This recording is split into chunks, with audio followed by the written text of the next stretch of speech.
Welcome to my channel smile smile smile. ఈరోజు గులాబీ పూలు గోధుమ పిండితో ఎలా చేయాలో చూద్దామండి. ముందుగా ఇలా బెల్లాన్ని తీసుకొని దాన్ని బాగా కోరుకొని ఇలా వాటర్లో బెల్లం అంతా కరిగిపోవాలండి.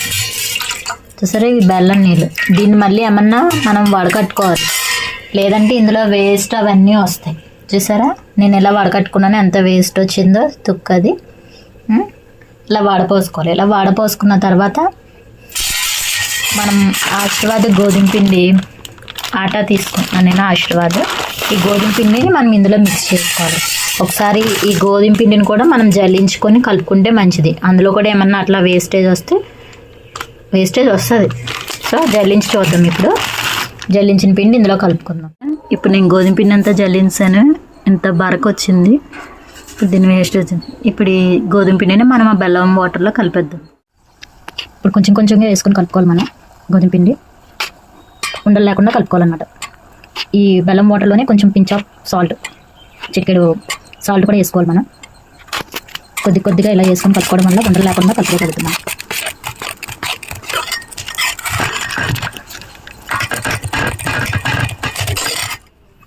ఇందులో కొంచెం నేను బీప్ పిండి కూడా కలుపుకున్నానండి.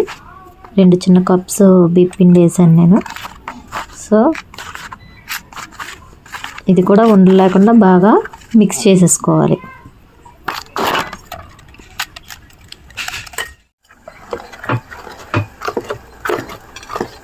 చూసారా, ఇలా కలుపుకోవాలి ఉండలు లేకుండా. ఇంకా అక్కడక్కడ ఉన్నాయి, అవి కూడా కలిపేసుకోవాలి.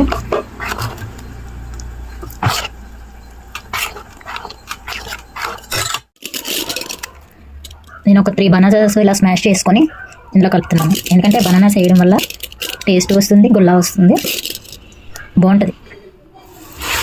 చూసారా, ఇప్పుడు పిండి అయితే ఇలా రెడీ అయిపోయింది. ఇప్పుడు పెనం మీద నూనె పెట్టుకొని వేడివేడి పువ్వు బాగా కాలిన తర్వాత ఆ పువ్వుని ఇలా పిండిలో ముంచి మనం నూనెలో ఇలా డిప్ చేసుకోవాలన్నమాట. సో నూనెలో ఇలా పెట్టేసినప్పుడు అప్పుడు పువ్వు దాని అంతటా బాగా కాగి విడిపోతుంది. మనకు పువ్వు రెడీ అయిపోయినట్టే. చూసారా, నేను వేసాను కదా. దానికి అయిన తర్వాత ఇలా తీసి పక్కన పెట్టేసుకోవడం.